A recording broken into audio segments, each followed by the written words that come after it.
Hey guys, Paul here, and I am working on a bed project right now, and I am adding a nice little texture onto the top of the bed posts. And I wanted to just show you the technique. It's very simple, and I think it just adds a really nice, unique element and gives it kind of a handmade, customized feel. So I'm just going to show you the steps that I use. Now my goal in doing this is 1, no burning, 2, little to no flat surfaces left, and 3, consistency throughout and no straight lines of these dimples.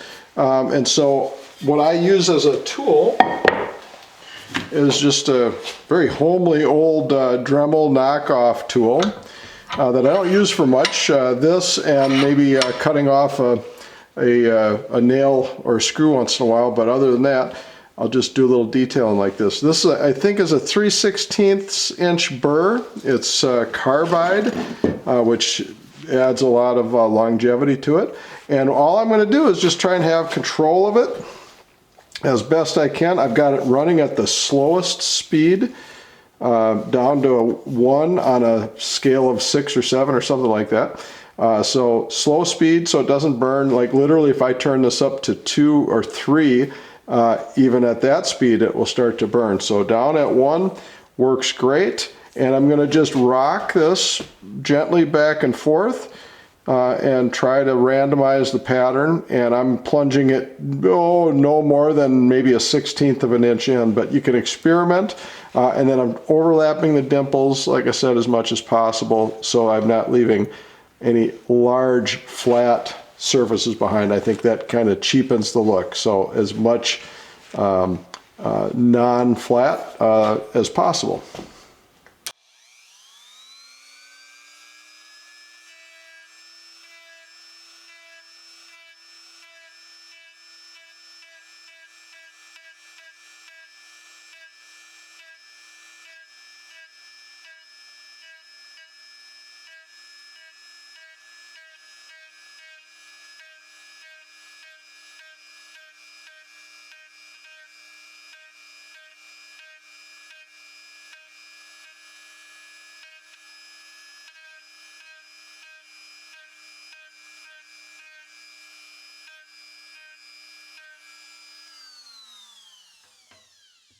All right, I'm going to just keep kind of cruising along. I'm not worried about getting too close or even cutting into the edge a little bit. And I'll show you how I deal with that in a little bit.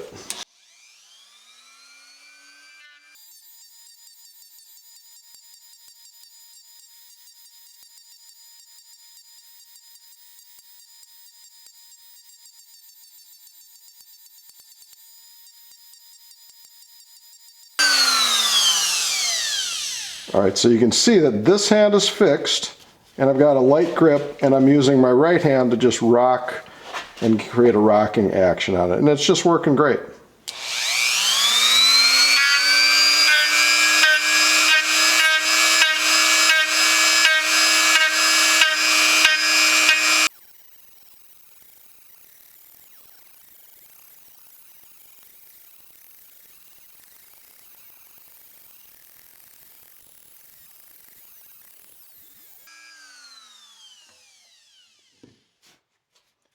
All right, you saw me just hitting a couple of remaining flat spots in there. That looks pretty good. I'm not seeing much tear out, so nice smooth texture throughout. So now I'm going to just take a block plane, and I've got a low angle block plane because all of the grain that I'm planing is end grain here. So I'm going to just chamfer that off at a 45 degree, maybe taking it down to 1/8 of an inch or so.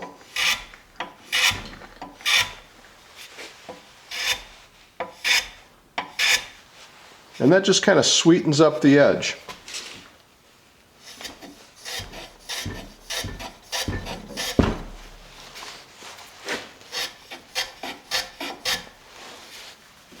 All right, that's it. So let me know if you have questions. Hope you try that on your next piece of furniture if it's appropriate to the design. And thanks for watching, and I hope you'll subscribe and come back. Take care.